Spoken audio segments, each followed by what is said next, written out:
그러고 마칠까요? 계속 할까요? 계속 해야 되죠? 아까 오늘 끝내게요. 10시 한 20분까지. 예. 아니, 얼마 안 남았어요. 자, 오늘 그래도. 예. 자, 198쪽부터 들어가겠습니다. 제6절. 이 가설 건축물로 건축허가 축조신고가 나오는데 1번 여기서 알아둘 것은 건축허가 대상 가설 건축물은 어느 지역에서 건축할 때 허가를 받도록 있는가 거기 체크합니다. 도시 군객 시설하고 예정지에서 가설 건축물을 건축할 때는 밑에 허가를 받도록 규제한다. 신고가 아니다. 허가다. 이렇게 보시고 허가 받기 위해서는 3층에만 가능하다. 그리고 가로 2번 전치가는 3년 내로 하되 사업이 시행될 까지는 연장을 받을 수 있다. 이렇게 보십시오. 그 다음에 나머지는 통과해도 되겠습니다. 오른쪽으로 넘어오셔서 나머지 통과해도 되고 나하고 강조 좀 해볼게요. 200페이지 보시면 대지의 안전기준 나와 있죠. 거기에서 1번하고 4번은 꼭 봐두세요. 1번 보시면 건축물이 들어설 대지, 안전을 위해서 그 대지를 조성함에 있어서는 무엇보다 낮게 조성해서는 안 되는가? 도로면, 그다 체크. 도로면보다 낮으면 빗물이 들어와서 침수되니까 낮아서는 안 된다. 받으시고. 그런데 낮아도 되는 경우가 있을까요? 없을까요? 법적으로? 있다. 이게 중에. 설령 빗물이 들어오더라도 그 대지에 배수에 지장이 없도록 조치를 취한 대지. 그리고 건축물 용도상 방수부 조치가 필요 없는 그런 대지는 이와 인접한 도로면보다 낮아서는 안 된다. 낮아도 된다. 낮아도 된다. 꼭 알아두시고. 4번. 이 옹벽이 바로 종종 출제되는데 이 무너져 내릴 우려가 있는 토지, 이걸 송계라 합니다. 송계 우려가 있는 토지에 대지를 조성하려면 바로 성토 절대점 번호 경사도가 1:1.5 이상으로서 높이 1m 이상인 부분은 옹벽을 설치를 하게 되는데 옹벽 설치할 때 그 높이가 몇 미터를 넘으면 안전성을 벌려서 콩토 구조를 해야 되는가? 2m 넘을 때. 이때 옹벽을 콩토로 쳐버리면 안에 빗물이 고여서 또 그것도 문장할 수 없어요. 그래서 배수에 지장 없도록 배수시설을 넣습니다. 그 옹벽에다가. 그리고 옹벽이 또 붕괴되지 않도록 지지하는 시설을 넣어요. 이런 옹벽의 예백면 바깥에는 그 두 가지 시설은 튀어나와도 돼요. 배수라는 시설하고 옹벽을 지지하는 시설은 튀어나와도 되지만 이 두 가지에는 외에는 옹벽의 바깥으로 튀어나오지 않도록 깔끔하게 설치해야 된다는 걸 봐두세요. 그 다음에 밑으로 내려가셔서 건축법상 도로가 나오는데 이 건축법상 도로라고 하는 것은 바로 그 원칙적으로 사람 보행도 가능하고 넓이 4m 이상이며 자동차 통행이 가능해야 됩니다. 그런데 이 건축상 도로가 되어 있어서는 반드시 무엇은 가능해야 되는가? 보행은 꼭 가능해야 된다. 이게 중요해요. 보행이 불가능한 도로는 건축상 도로가 아니다. 이렇게 하시고 그래 보행 자동차 통행 가능하고 넓이 4m 이상 도로로서 밑에 국토개법이라든가 사도법이라든가 또는 도로법에 따라 이건 도로다라고 신설 변경한 고시가 된 도로뿐만 아니라 건축하 시 신고 시 이건 도로다라고 공간 도로 및 그 A 정도로까지도 건축상 도로가 됩니다. 이러한 건축상 도로라고 하는 것은 외적으로 바로 사람의 보행이 가능하다는 것을 전제하고 자동차 통행이 불가능해도 넓이 4m가 안 돼도 건축상 도로가 되는 경우도 있다. 이거 아시고 그때 밑에 동그라미 2번에 기억 들어가면 그 지역의 여건상 차량 통행은 좀 곤란하다라는 구간이 있어요. 계단으로 된 도로. 이런 구간으로 고시된 지역은 차량 통행이 불가능하더라도 넓이 3m 이상만 되어도 건축상 도로가 되고 가다가 막히는 도로를 막다른 도로인데 막다른 도로 경우는 그 길이가 10m 미만이면 넓이 2m만 되어도 건축상 도로 인정해준다. 이 정도만 보세요. 다음에 통과하고. 그 다음에 밑에 가로 2번에 우리가 건축물을 건축하려는 그 대지는 조금 전에 보았던 건축상 도로하고 몇 미터 이상 접할 것을 요구하고 있는가? 2m다. 그러나 그 건축물에 들어설 대지에 도로하고 직접 접하고는 있지 않지만 바로 통행하는데 전혀 진압다. 출입하는데 도로 있고 공원 있고 바로 대지가 있다. 그래서 그 대지가 도로하고 직접 접하고 있지 않지만 공중후 통행에 전혀 진압는 그런 대지라고 인정되면 직접 접하지 않아도 건축물을 질 수 있는 대지로 인정을 받을 수 있습니다. 그리고 이 건축물이 들어설 그런 대지는 6m인 도로하고 4m 이상 요구받는 경우도 있어요. 4m 이상 접할 것을. 어떨 때냐? 그 대지에 들어설 건축물의 연면적 합계가 2000제곱미터 이상일 때는 2m는 비좁고 4m 접할 것을 요구합니다. 넓이 6m에서 도래 마지막에. 근데 공장인 건축물은 특례가 적용되어서요. 연면적 합계 3000을 기준으로 해서 미만이면 2m만 접해도 되지만 3000제곱미터 이상인 공장에 들어설 대지일 때는 넓이 6m 이상 도래에 4m 이상 접할 것을 요구합니다. 그래서 공장인 것이 연면적 2000제곱미터짜리인데 이런 건축물이 들어설 대지도 넓이 6m 이상 도로에 4m에서 해야 된다. 그럼 틀립니다. 3000제곱미터 이상일 때부터 공장은 적용된다. 이렇게 하십시오. 넘어가시고 가로 3번. 이 건축상 도로로 인정을 해 나갈 때 허가권자 이건 도로다라고 지정 공고해 주는 경우가 있어요. 그때 이 지정 고시하는 경우 바로 절차상 건축위원회 심의해서 하는 경우도 있고요. 이해관계의 동의를 얻어서 하는 경우도 있습니다.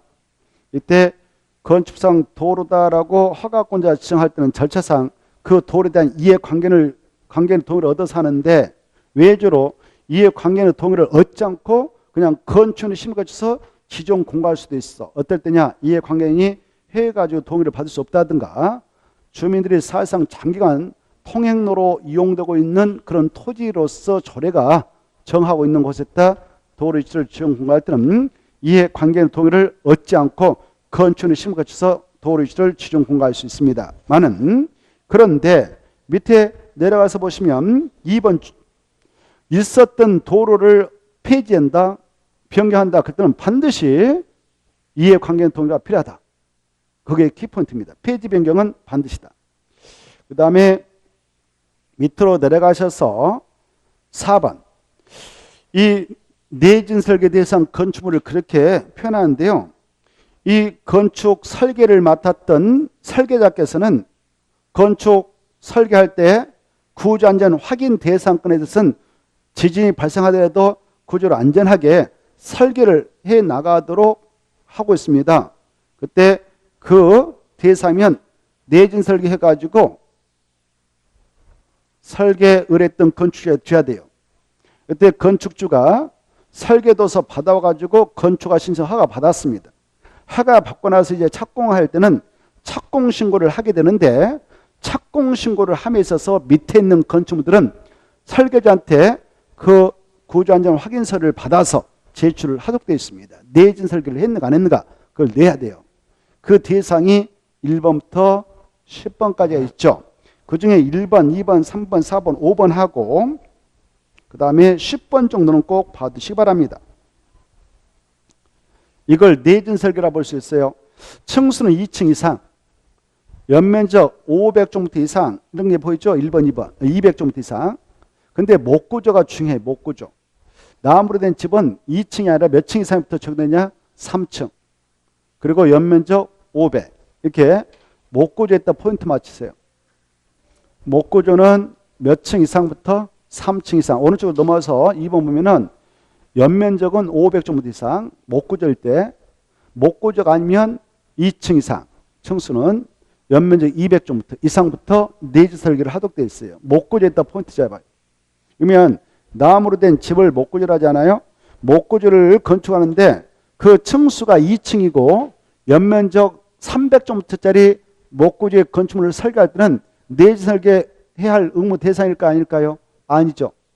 그렇죠? 3층 미만이고 아까 그것은 연매제 500층 미만에 걸쳐 있으니까 대상 아니에요. 알겠죠? 이거 작년 한 문제 나왔으니까 봐두시고 자, 3, 4, 5하고 10번만 딱 머리다 넣어놓으세요. 그리고 통과합시다. 이 바로 3번 보면 건축 높이가 몇 미터 이상의 설계를 할 때는 이게 네지 설계가 되냐? 13m 이상. 그리고 참호높이는 9m, 기둥과 기둥과의 거리는 10m. 이걸 9처 10개 암기. 9처 10개. 9처 10개. 9m일 때 9. 참호 높일 때 처에서 9처. 기둥과 기둥과 거리는 10m일 때 10개. 9처 10개. 9처 10개. 9처 10개. 그 다음에 10번 중에 이 주택이라고 생긴 것은 이유 불문하고 다 네지 설계를 하도록 법을 개정했다. 주택 8가지가 있죠. 명칭. 알겠죠? 단독택, 공동택에서 4개, 4개 다 암기. 나머지 통과도 되겠네요. 넘어가서 보시면 204페이지. 204페이지 보면은 사용승이 나와있죠. 건축법상 건축공사 다 완성했던 건축주, 바로 공사 감자가 지정이 되어진 건은 감리한테 감리할 보고서 제출받습니다. 공사할 도서도 제출받습니다. 그리고 나서 이제 이 건축주께서 사용 승인을 신청해서 사용 승인 받아야 자기가 사용하거나 제3자에게 사용하게 할 수 있죠. 이때 사용 승인 신청을 건축주가 허가권자한테 하는데요. 들어가면 7일에 검사해서 합격하면 사용 승인 주죠. 7일. 이때 뭘 검사하냐? 설계 도서도로 시공되었는가 하면 또 공사료 도서하고 그 감리할 보고서 적정 이걸 검토해서 합격하면 되죠요. 이때 사용 승인 신청 대상은 3가지가 있죠.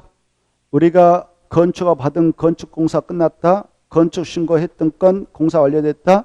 그리고 허가받았던 가수물 공사 끝났다. 이 3가지만 사용 승인 신청 대상이 돼서 사용 승인 받지 공용건축물 아니죠. 축조 신고 대상 가수물 아닙니다. 그 다음에 쭉 내려가셔서 오른쪽 넘어오시면 이 건축법상 사용 승인을 받아내면 박스 안에 있는 것 1번 하고 그 다음에 7번 정도 받으세요. 공간정보의 구축 및 관리 등에 관한 법률상 지적 공보 변동사 등록 신청도 본 걸로 마친 걸로 보고 7번 대교용 환경보전법상 바로 오염물질, 대교 오염물질 배출 시설 가동 개시 신고도 마친 걸로 간주합니다. 이 2가지는 꼭 받으시고 그 다음에 제9절 용어의 뜻이 나오는데 그 중에 용어의 뜻이 아니고요. 지워버렸어요. 오타가 나왔어요. 편집을 하신 분이 여기다 갖다 건축선 이렇게 써놨어요. 건축선. 건축선. 제목을. 건축선. 밑에 있죠. 1번 건축선. 예. 용어의 뜻을 여러 데다 넣어놨어요. 편집하면서. 자, 건축선으로 수정하고 제목을. 이 건축선에 대해서 자, 이렇게 도로가 있다. 건축상 도로는 4m 이상을 요구했었죠. 원칙은. 이 봐보세요. 소요 넓이라고 그래. 4m를 뭐라고 하냐면은 소요 넓이. 그래 소요 넓이 이상인 도로하고 건축물을 건축하게 되는 대지가 접하고 있다. 대지. 이때 이 대지를 가지고 있는 친구가 도로 쪽에 건축물 담당을 배치시킬 수 있는 한계선을 건축선 하죠. 이때 소요 넓이 이상인 도로하고 대지가 접하고 있을 때의 건축선은 도로와 대지 경계선 그 자체가 건축선이 되죠. 알죠? 자, 이때 여기다 이제 건물을 이렇게 배치해서 건축하게 될 때 이 건축물 건축에 따른 건폐 용도를 바로 이렇게 대지 면적을 계산하게 되는데요. 대지 면적은 가로 곱하기 세로 해서 하면 돼요. 그러면 대지면이 나오죠. 이렇게 하면 되겠고, 근데 여기 또 이렇게 대지가 또 하나 있다 합시다.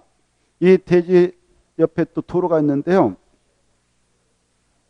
이 도로폭은 겨우 2m밖에 3m밖에 안 된다 가집시다. 이런 것들은 소요 넓이가 못 되고 있어. 4m가 못 되고 있잖아요. 소요 넓이에 못 미치는 도로다 이렇게 표현해요. 못 미치는 도로다. 소요 넓이 3m인데 못 미치는 도로다. 이런 도로하고 건축물을 건축할 수 있는 이런 대지가 잡아오고 있다 그러면 바로 그것도 양쪽에 대지가 접하고 있다. 그럴 때는 양쪽 대지 소재에게 공평하게 적용하겠어. 야, 소요 넓이를 확보해서 교통을 원만하게 해야 되니까 도로 중심선을 기점해서 이쪽으로 2m 후퇴하고 이쪽으로 2m 후퇴해서 각각 여기다 건축물을 하긴 스님 건축선을 정해라 이렇게 하고 있어요. 이걸 이렇게 표현해. 서요 넓이에 멈춘 도로하고 대지가 양쪽에 잡아고 있을 때 건축선은 도로 중심선을 기점으로 해서 각각 대지 안쪽으로 그 소요 넓이의 2분의 1의 상당한 수평 거리만큼 대지 안으로 물러난 선이다. 이렇게 그걸 건축선한다. 그러면 여기서 총 2m가 들어갑니다. 그러면 여기서 여기까지 몇 미터 들어냐? 1.5가 들었죠? 3m의 절반 들어왔잖아요? 1.5가 들어가고 여기 몇 미터가 들어갔어? 0.5m 하죠? 이렇게 알았어요. 여기도 똑같아. 이때 이 대지 소유자나 이쪽 대지 소유자나 건축물을 배치할 때는 이렇게 배치하지 여기다 건물을 건축하고 담장을 축적하면 안 된다 이렇게 하세요. 이때 이 소요 넓이에 몹친 도라고 대지가 양쪽에 접해서 건축성이 돼야 전에 강제로 정해진 경우는 이 건축성과 이 도로 사이에 있는 이 대지 부분은 전체 대지 면적 계산할 때 포함한다, 제한다, 제한다, 제한다. 그리고 이 건축성과 도로 사이에 있는 이 대지는 이 대지 소유자가 소유권을 쥐고 있지만 이용 시 지상에서는 제한받기 때문에 지상에 따른 건축물을 건축해서도 안 되고 담장을 축적해서 안 된다. 다만 지표아래에 따른 건축 축적 가능하다. 이거 아주 중요해. 알겠죠? 이게 핵심이니까 알아두시고 그 다음에 이제 이 봐보세요. 한쪽에는 하천이 흐르고 뭐 철도가 있고 아니면 경사지가 있다. 그래서 여기 도로가 있는데 이게 서요 넓이에 멈춘 도로 3m다. 여기 건축물 건축할 수 있는 대지가 있다. 경사지라든가 하천 이런 것들이 있고요. 도로가 있는데 3m. 이때 이 경우도 4m를 간격 확보하도록 하기 위해서 야 서요 넓이에 멈춘 도로하고 대지가 잡아오고 있는데 한쪽은 경사지가 있고 한쪽에만 대지가 있을 때는 이 소요 넓이인 4m를 경사지 쪽에 있는 도로 경사를 기점으로 해서 이쪽 대지 안쪽으로 소요 넓이의 상당한 수평 거리만큼 후퇴해서 건축선을 정해라 이렇게 하고 있어요. 그러면 총 몇 미터라 되냐? 4m. 알죠? 그때 이 대지 안에 강제로 건축선이 딱 정해지게 되면은 이 건축선과 도로 사이에 있는 이 대지 부분은 전체 대지 면적 계산할 때 산입한다, 제한다, 제하고 여기다는 지상에다 건축물 건축해서도 안 되고 또 담장을 축소해서 안 되지만 이 지표 아래 부분은 넘어도 된다. 건축선을 알죠? 중에 자 이렇게 이제 건물을 질 수 있어요. 그러나 이쪽은 건축해서 안 된다. 이거 알아주십시오. 근데 이렇게 보세요. 이 도시역이 있고 비도시역이 있어. 발리 농림 자연 보존지역이 있어. 근데 도로가 이렇게 다 가져봅시다. 그때 이 도시역이 있고요. 이쪽 안에는 여기는 도시 아니에요. 이때 서요 넓이 이상인 도로인 4m 이상의 도로가 있고 도로 주변에 건축물 건축하는 대지가 있다 하더라도 이 관할 시장소 구청장 특별자도사는 건축법에 근거해서 이 시가를 정비하고 환경을 정비할 필요가 있다 그러면 대지 안에 있다. 이게 건축선이다라고 거기서 고시할 수 있죠. 무슨 제일 때만 그러냐? 도시일 때만 몇 미터까지 후퇴해서 걸 수 있냐? 최대 여기서 4m까지. 알겠죠? 이때 건축선 이렇게 그 아까 지자체장에 의해서 건축원의 심의에서 지정고시했다면 이 건축선과 도로 사이에 있는 이 대지의 부분은 전체 대지 면적 계산할 때 전체 대지 면적 계산할 때 포함할까 제할까? 포함한다. 알겠죠? 포함해. 다만 여기 봐봐. 이 건축선과 도로 사이에 있는 이 대지의 부분에 따른 건축물 담장을 지상에다 건축 축조하면 안 된다. 지표 아래 부분 넘어도 된다. 알겠죠? 자, 여기까지 알아두시기 바랍니다.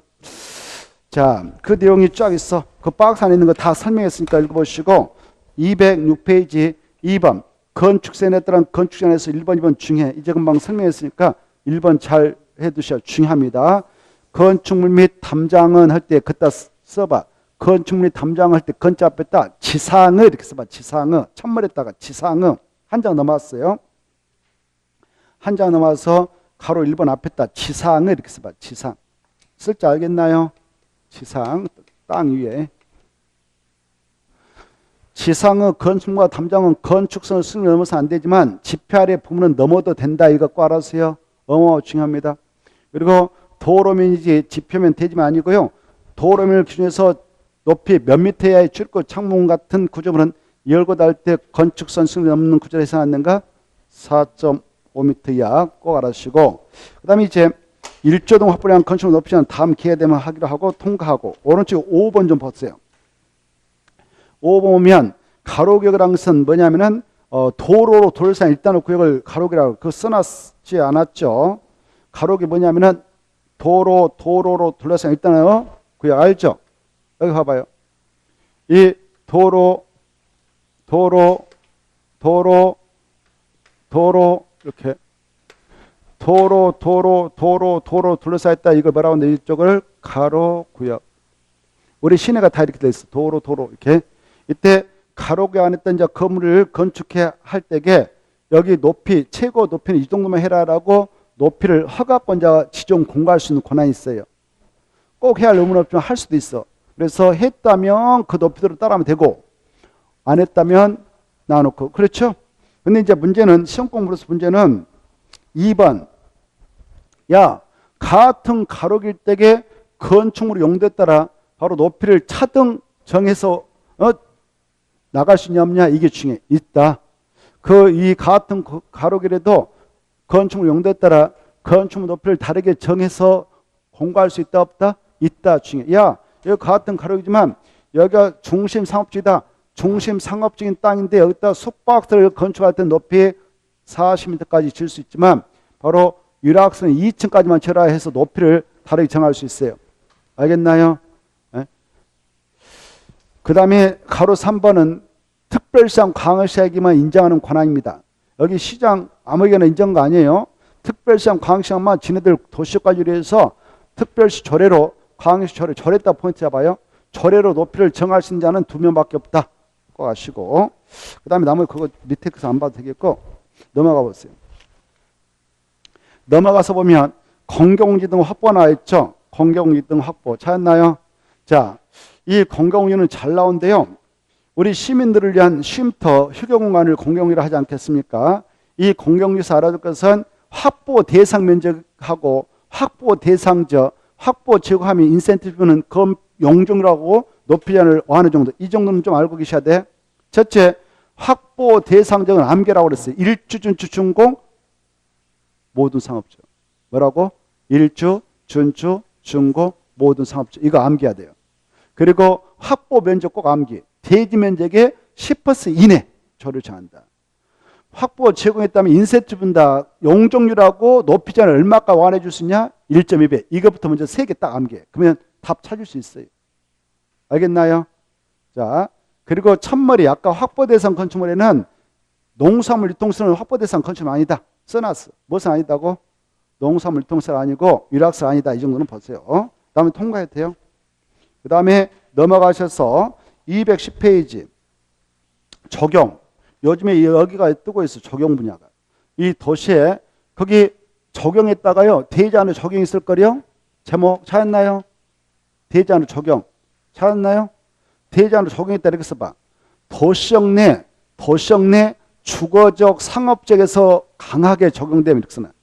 도시역 내 주거적 상업적에서 강하게 적용되면 이렇게 딱 전제를 하고 들어가야 이 파트가 쉬워져요. 그러면 끝났어 이건. 되지 않은 적용.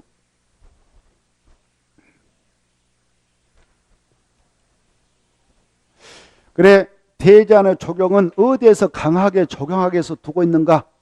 주거적, 상업적. 이렇게. 왜? 우리 도시민들 주로 어디서 많이 생활하고 있나요? 주거적, 상업적에서 밀집해서 생활하고 있죠.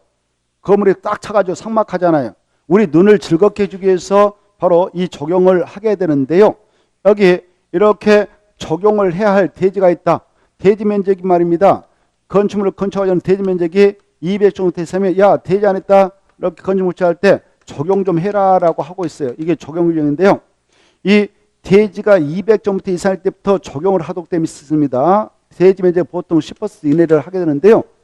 이런 적용은 주로 전국에 있는 토지 중 어디에서 적용하기 위해서 두고 있는가? 전국토가 도시 지역이 있고 도시역은 이렇게 우리 도시민 몽땅 생활하고 있는 주거적 상업적 있고 공장에 있는 공업적 있고 보존하는 푸른 나무 식물들 잘 자라고 하는 녹적 있고 그다음에 비도시 관리, 그다음에 농림, 자연 보존 이렇게 구성됐다 알죠? 전국토가. 그래 이 적용은 어디에서 강하게 적용하자고 두고 있다고 그래요? 여기 주거적, 상업적 이것부터 딱. 그래서 여기 봐보세요. 녹적은 이유 불문하고 적용하지 않는다. 적용할 필요 없다. 하는 건 자주 의무상 아니다. 딱 머리다 세 개요. 관리도 무조건 아니다. 농림적도 아니다. 자는 보니 이 말 나오면 절대 적용됐다. 녹적 앞에 나왔어요. 야, 녹적 어쩌저쩌 적용해야 된다. 틀려. 관리적 어쩌저쩌 적용해야 한다. 틀려. 알겠나요? 여기는 적용한다 안 한다? 안 해. 가서 풀밭인데 대부분 이러고 나가면 다 풀밭인데 마당에다 적용하면 속 터져버리죠. 관리가 안 되면 마당까지 풀밭 돼가지고 난리 난대. 그래서 거기는 그 지역의 특성이 그러니까 적용할 의무는 없다. 그리고 봐봐요. 이 공업적도 공장에 들어쓴단 말이에요. 공장에서 공산품 생산 마당에다 쌓아놓기다 봐봐. 그래서 공장 나면 면제 이렇게 하세요. 공장은 뭔다고? 면제. 그냥 수치 외우지 말고 공장 면제. 자, 그래 봐보세요. 다시 한번 건축물이 들어설 대지에 면적이 200제곱미터 이상이면 적용을 하도록 되는 것이 원칙이다. 그런데 이 대지의 면적이 200제곱미터라고 해서 다 적용가 아니고 면제된 지역이 있다. 면제가 중요하지. 면제는 어디냐? 녹지적 면제, 관리적 면제, 농림적 면제, 자연 면제, 공장 면제 딱 가닥 쳐버려요. 공장 무조건 면제. 외우지 마시고. 됐나요? 그 다음에 봐봐요. 또 뭐 어떻게 면제하냐면은 축사. 뭐라고? 축사. 가설건축물이 이런 것들은 면제. 거기 찾아봐. 있어 없어요? 그래. 가설건축물 축사 면제. 설령 대지 면적 200제곱미터 면제. 축사 가설 면제. 또 하나. 대지에 염분이 함유되어 있어. 바다를 밀어가지고 대를 만드는데 아직도 소금물이 안 빠졌어. 이 소금물하고 나무 뿌리는 상거예요. 상거. 그래서 나무 다 죽어요. 알겠나요? 그러면 적용한다 안 한다? 안 해. 대지에 염분이 함유됐으면 적용 면제. 그 다음에 자 이제 이건 이제 핵심이에요. 봐보세요. 물류센터 창고 이런 것들을 물류시설이라고 하는데 물류시설의 연면적 그 연면적 합계가 1500제곱미터 미만이라도 여기에다 여기 봐봐요. 주거적 상업적 아니면 다 면제도 물류센터 질 때. 근데 물류센터를 주거적다 세운다 상업적다 세운다 그러면 대지면 200제곱미터 이상 적용됩니다. 면제해 주지 않아요. 어디로 물류센터가 들어오면 적용을 하도록 의무를 가해버리냐? 주거적, 상업적. 어디로 들어오면 주거적, 상업적 들어오면 면제가 아니라 적용된다. 이게 중요해. 알겠죠? 그 정도를 새겨두시면 됩니다. 나머지 볼 필요 없어요. 그 다음에 저 위에 제목, 대지 분할 제한면적 있을 거예요. 제목에다 줄 거 봐. 제일 위에 제목, 대지 분할 제한면적. 제일 위에 제목. 찾았나요? 제일 위에 그 페이지 제목 대지의 분할 제한면적 줄 거 봐요. 줄 거 놓고 거기다 화살표 써봐. 이렇게 해가지고 주거적 150제곱미터 미달되게 분할 못한다. 상업적 150 미안 40 60제곱미터 150제곱미터 공업적 150, 녹지역 200 이렇게 기타적 60 이 수치 정한 게 하세요. 그래 건축 있는 대지가 주거지에 있다 그러면 몇 종부터 몸치게 분할 못하는가? 60 상업적 150 공업적 150 녹지역 200 기타적 이거 달달이 암기하세요. 암기할 때 주상공 높게해서 6 15 15 206 암기할 때 6자 1515 206 뒤에는 똑같아. 공제곱부터 미달되게 분할 못한다. 이렇게 이 수치 암기 좀 하시고 나머지 안 봐도 되겠네. 통과해. 그거 나올 가능성 희박해. 자 넘어가서 보면 211페이지 방하중 안에 건축 나와 있죠. 찾았나요? 방하중 안에 건축물 그것도 자 1번에서 알아볼 것은 방하중 안에 들어가서 건축할 때 A벽과 주요 구조는 원칙으로 무슨 구조로 하느냐? 내화 구조. 그다 체크. 내화 구조. 211페이지 그 정도 하나 받으시고요. 나머지 통과해도 되겠어요. 넘어가요. 넘어가서 보면 가로 3번은 중요하네. 가로 3 보면 층수가 11층 이상인 건축물로서 거기다 꼭 11층 이상인 건축물로서 11층 이상의 층의 바닥면 잡기가 얼마 이상이면 1만 제곱미터 이상이면 바로 평지물 때는 인명구조 가능한 헬리콥터를 설치한다든가 바로 그 인명구조가 가능한 공간을 만들어야 됩니다. 평지물이 아니라 경사지구면 경사지구 아래다 대평을 만들어야 한다 이렇게 하십시오. 그 수치를 받으세요. 몇 층 이상일 때 이걸 조회한다고요? 11층 이상인 건축물일 때 그리고 11층 이상의 층의 바닥면 잡기가 1만 제곱미터 이상일 때 이걸 적용한다. 헬리콥터가 10일같이 생겼다고 했지 헬리콥터 이착륙장이 그래서 바로 10일이다. 헬리콥터 알죠? 자, 이렇게 건물이 있어요.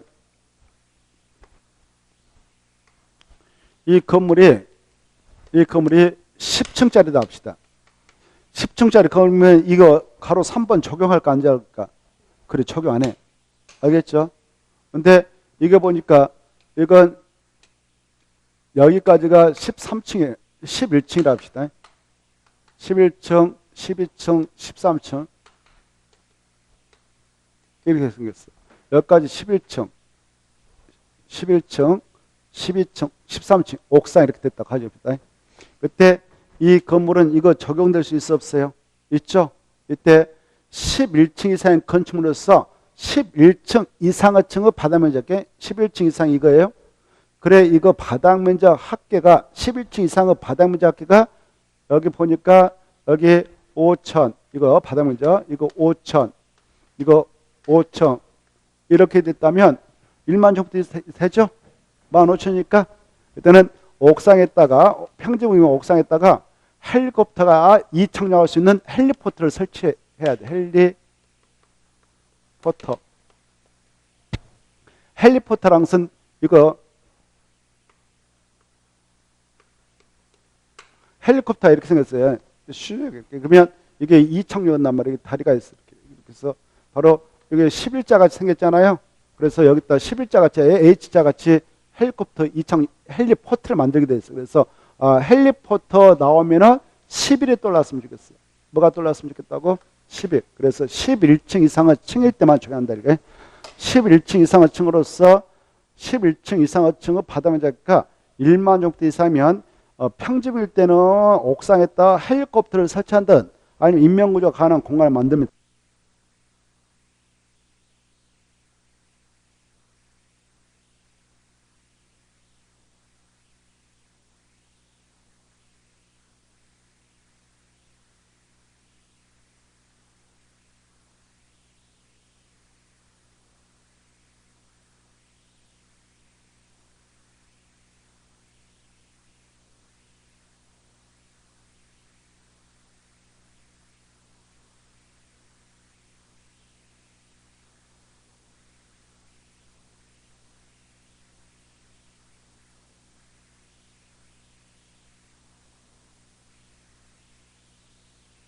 마이크 테스트. 마이크 테스트 된가요? 마이크 테스트. 예. 자, 미안합니다. 자, 213페이지 보시면 2대 이상의 비상용 승강기를 설치하는 경우에는 화재가 났을 때 소화에 지장 없도록 일정한 간격을 두고 설치해야 된다. 이거 받으세요. 보이셔요?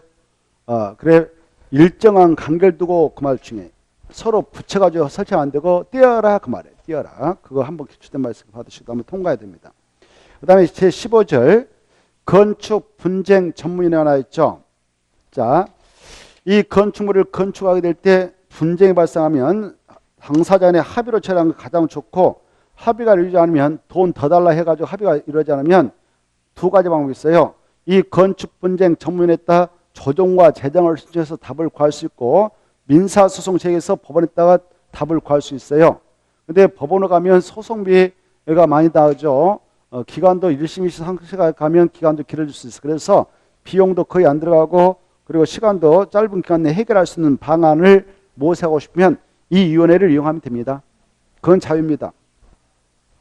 이 위원회에서는 바로 이것저것 다 해준 거 아니고 박스 안에 있는 것이 있잖아요.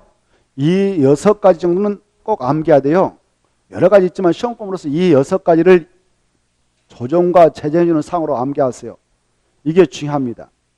알겠죠? 어떤 건에 대해서만 이렇게 분쟁이 발생하면 이 위원회에서 처리해 주냐. 4번, 5번, 6번이 키포인트인데요. 건축 관계자 간의 분쟁, 인건 주민 간의 분쟁, 관계 전문 기술 간의 분쟁.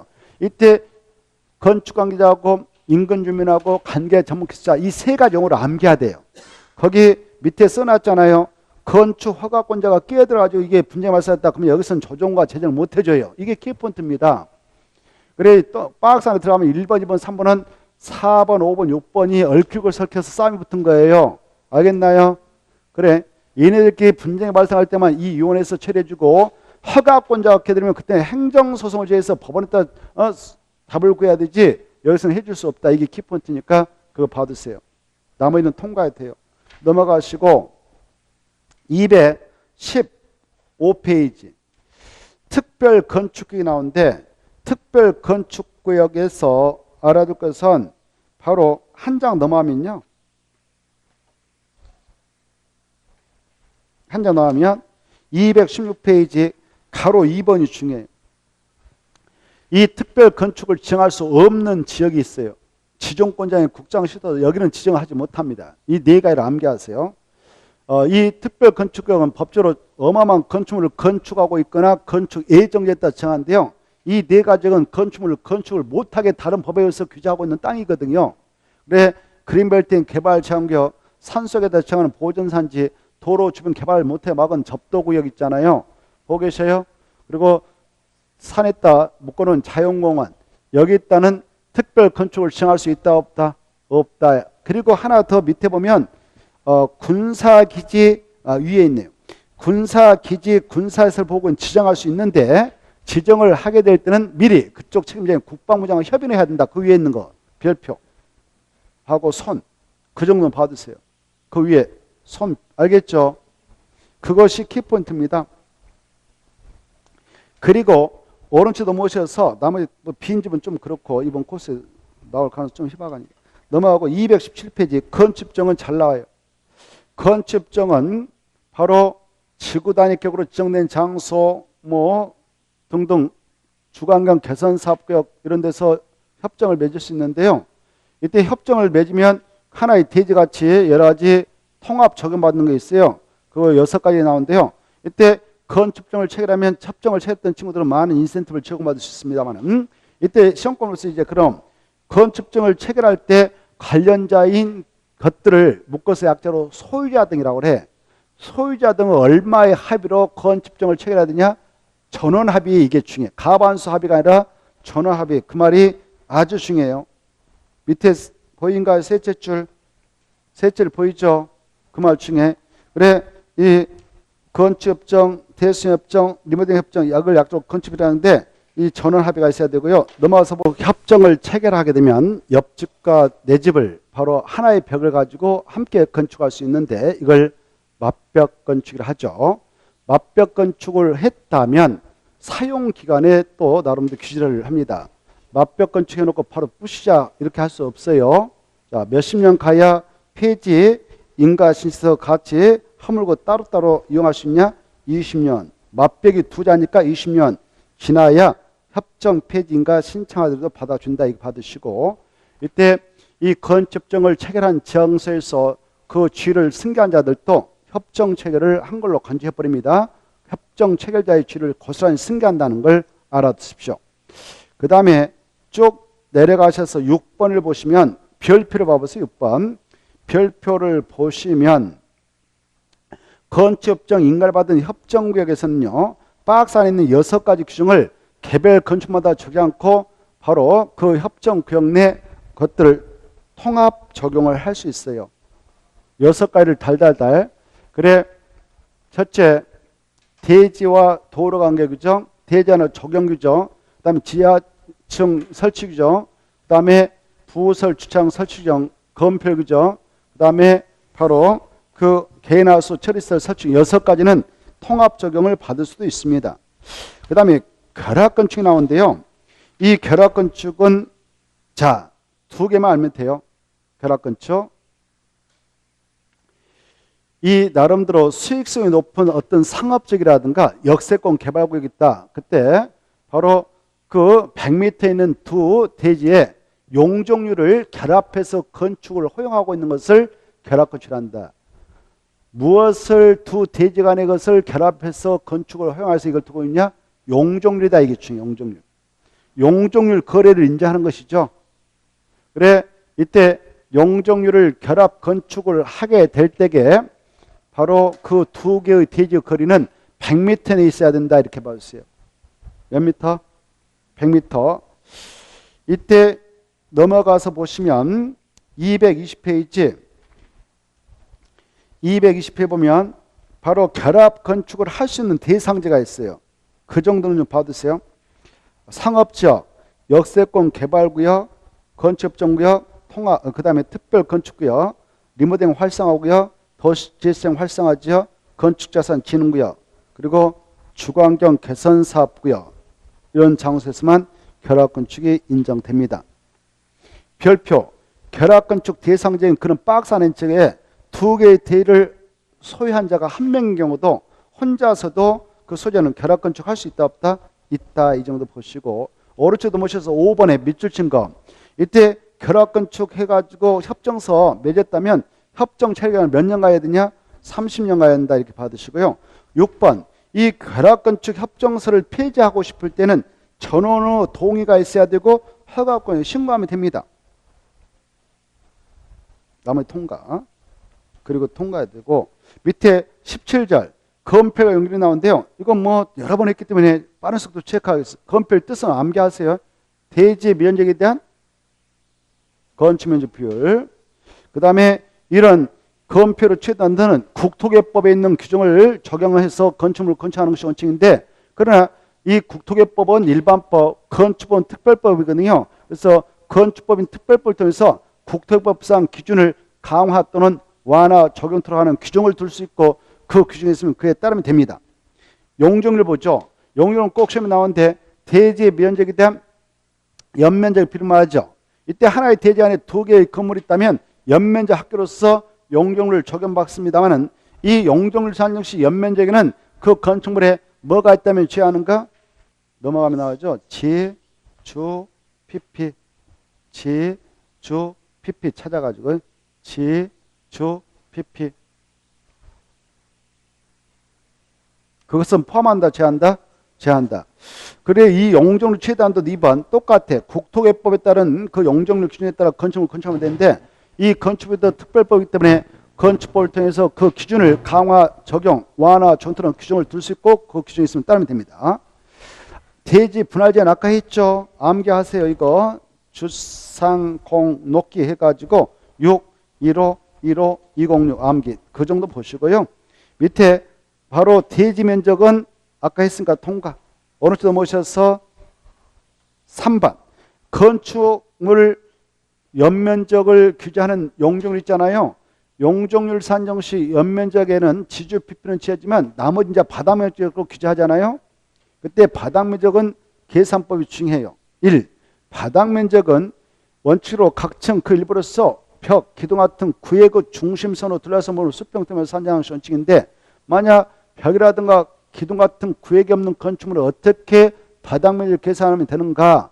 바로 지붕 끝부분부터 안쪽으로 1m를 후퇴한 선으로 둘러싼 부분을 수평점을 계산하면 됩니다. 그 다음에 2번 주택의 발코니의 면적이 있다. 노드의 바닥이 있다. 그때 그 전체 면적이 다 바닥 면적에 포함되지 않죠. 그 노드의 바닥이라든가 주택의 발코니의 바닥은 전체가 바닥 면적에 포함되는 게 아니고 그 전체 면적에서 노대라든가 발코니가 잡아오고 있는 A벽의 가장 긴 거리에다가 몇 미터를 곱한 값을 뺀 면적만 삽입하는가? 1.5m. 그리고 가로 3번, 1번이 중요해요. 층고가 몇 미터 이하인 다락은 바닥 면적 계산할 때 바로 평지봉 아래에 있는 다락은 바닥 면적 산정 시 산입하지 않는가? 1.5m. 경사층 아래에 있는 다락은 그 친구가 몇 미터 이하까지도 다락의 면적, 바닥 면적에 산입하지 않는가? 1.8m. 수치 암기하던데. 나머지 통과해도 됩니다. 그거 꼭 암기하시고 자세히 써놨습니다. 넘어가시고 4번 연면적 다시 한번 꼭 봐두세요. 연면적이란 하나의 건축물의 각층 바닥 면적 합계다. 그때 각층이란 것은 지하층과 지상층까지 다 포함한다.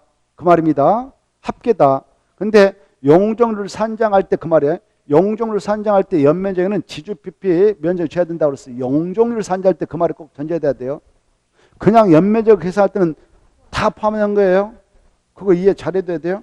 그 다음에 5번은 통과, 6번도 통과, 7번은 종료 나오니까 7번 봅시다.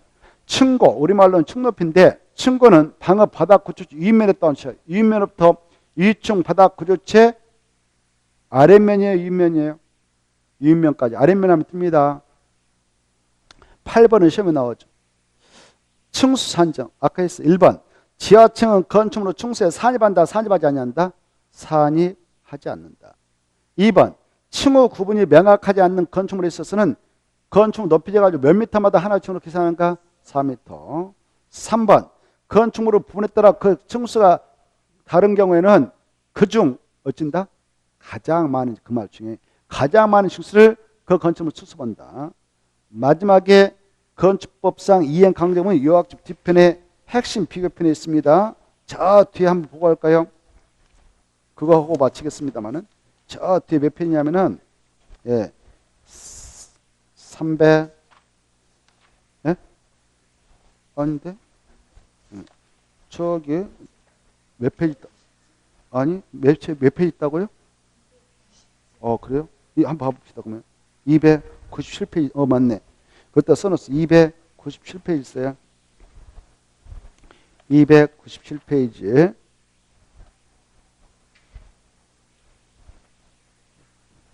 찾았나요?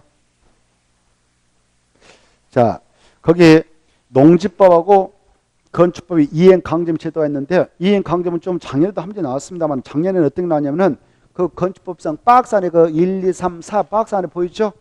건축가 받지 않고 건축하면 이행강제문 부과할 때 부과 비율은 100%, 뭐 용적을 초과해서 건축하면 위반 건축 90%, 80, 뭐 70 보이죠? 이거 가지고 한 문제 출제했습니다.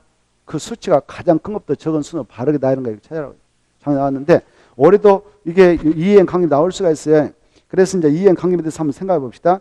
이행강제는 벌금이라든가 가투를 부과하던 위반 건축물에도 별도로 그 위반 건축물 건축주에게 야, 너 그 위반 건축물을 이렇게 해라라고 시점을 내려요. 내렸는데 그 명령을 이행하지 않으면 그 이행을 강제하기 위해서 이 이행 강제를 부과합니다. 그때 이행 강제 부과권은 허가권자 부과하는데요. 부과 금액의 산정 방법 박스와 같아. 그것은 일단 이번에는 안 나오니까 통과하고 이때 부과 금액을 박스와 같이 계산해서 부과하는데요. 동그라미 2번 봐봐요. 2번을 개정했으니까 2번에 참고표 주거용으로 연면적 몇 종부터 이하다? 85종부터 이하. 이걸 엊그저께 개정해서 85를 지워버리고 60종부터 이하. 60종부터 이하인 건축물은 조금 전에 그 위에서 산정했던 계산법에 따라 산정해봤더니 500만 나왔어. 그러면 500만을 다 부과하지 않고 봐줘요. 주거용일 때는 불쌍하니까 봐줍니다. 몇 종부터 이하 할 때 봐준다고? 62번에 개정했어요. 85가 아니라 60종부터 소형이라고 그래. 주거용인데 18평입니다. 평수가 조그마한 집이에요.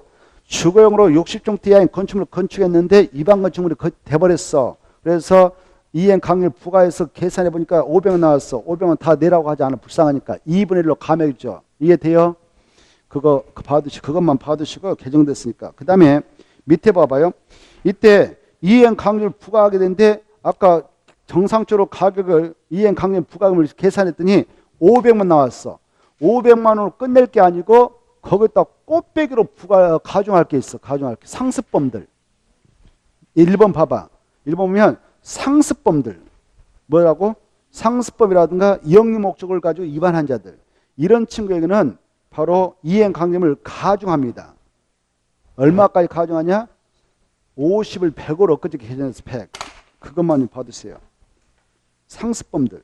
상습에다 포인트 맞춰요. 상습적 위반범들. 100분의 100. 보고 계셔요? 그러면 한 배, 500만 원을 계산해 보니까 500 나와서 그러면 얼마까지 더 가중해 버려요? 500 더요. 그러면 1000만. 이해돼요? 그렇죠?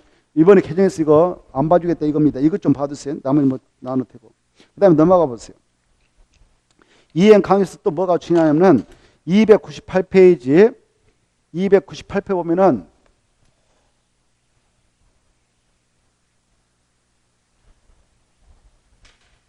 쭉 내려가셔서 쭉쭉쭉 내려가면은 가로 5번이 나올 겁니다. 가로 5번에서 동그라미 3번이 중요해요. 허가권자가 최초 시점이 있었던 날을 기준해서 1년에 몇 회 내포하면서 그 조례에서 정한 횟수 만큼 그 시점이 이행될까지 반복해서 이행강을 부과할 수 있는가? 그게 중요해요. 1년에 2회 내포하면서 반복해서 부과할 수 있다. 다만 보인가요? 다만 이행강령 2분의 1로 감액에 관한 주거용 건축물인 경우는 그 부가횟수 5회를 넘지 않아. 그거 지워버려. 이번에 삭제했어. 단서자. 이거 없애버리자 해야지. 엊그제 삭제했으니까 없애버렸어. 단서자. 다만 이행 강제금 2분의 1 이하로 감액에 관한 주거용 건축물인 경우는 총 부가횟수가 5회를 넘지. 그 말 쭉 횟수를 정할 수 있다. 끝까지. 이해돼요? 그거 세 줄로 된 거. 다만부터 부가횟수를 정할 수 있다. 끝까지. 그거 날려버렸어요. 예? 예. 그거 원래 중요한데 없애버렸어요. 그리고 6번 이제 6번이 키포인트예요. 왜 중요하냐? 6번. 허가권자가 시정 명령을 받은 자에게 아까 그 시정을 내렸어. 근데 명령된다. 이행 안 했기 때문에 이행 강을 부과해버렸어. 부과받고 나서 놀래가지고 그 명령 이행했어. 이행하면 새로운 이행 강령 부과는 즉시 중지하되 이미 부과된 이행 강령은 안 냈다면 이것은 어떻게 하냐? 징수해야 된다. 이거 취소해 준 것도 아니고 철회해 준 것도 아니다. 이게 중요합니다. 그게 키포인트. 알겠죠? 그러면 올해 나온다면 그 정도 아니면 맞출 수 있어요. 올해는. 그게 핵심이거든요. 자, 오른쪽에 농지법을 볼까? 그리고 마칩시다. 농지법을 비교해서. 농지법은요, 부가횟수가 1년에 한 번씩밖에 안 돼. 아까 우리 건축법 1년에 2회 내포하면서 반복 부과할 수 있다고 했잖아요. 1년 2회 내포하면서. 근데 농지법은 매년 한 번밖에 안 돼. 차이점이 그거예요. 부가 금액을 딱 하나로 정해놨어. 농지가액의 20%라고. 농지가액 몇 퍼센트? 20%라. 이렇게 딱 선을 그어놨습니다. 농지법은. 네. 농지법은 부가횟수 1년에 왜 한 번씩. 부가 금액은 농지가 20% 이렇게 딱 선을 그어놨습니다. 근데 건축법 1년에 2회 번에서 반복 부과할 수 있다. 이게 아주 중요하니까 꼭 비교해 두시고 마치겠습니다. 수고하셨고 다음 주에는 요약 또 봅니다. 우리가 시험 볼 때 계속 볼 거예요. 이거 끝까지 계속 반복해서 팝니다. 그래서 다음 주는 요약집하고 문제집을 가져오십시오. 아시겠죠? 자, 오늘은 여기서 마치겠습니다. 안녕히 가십시오. 네.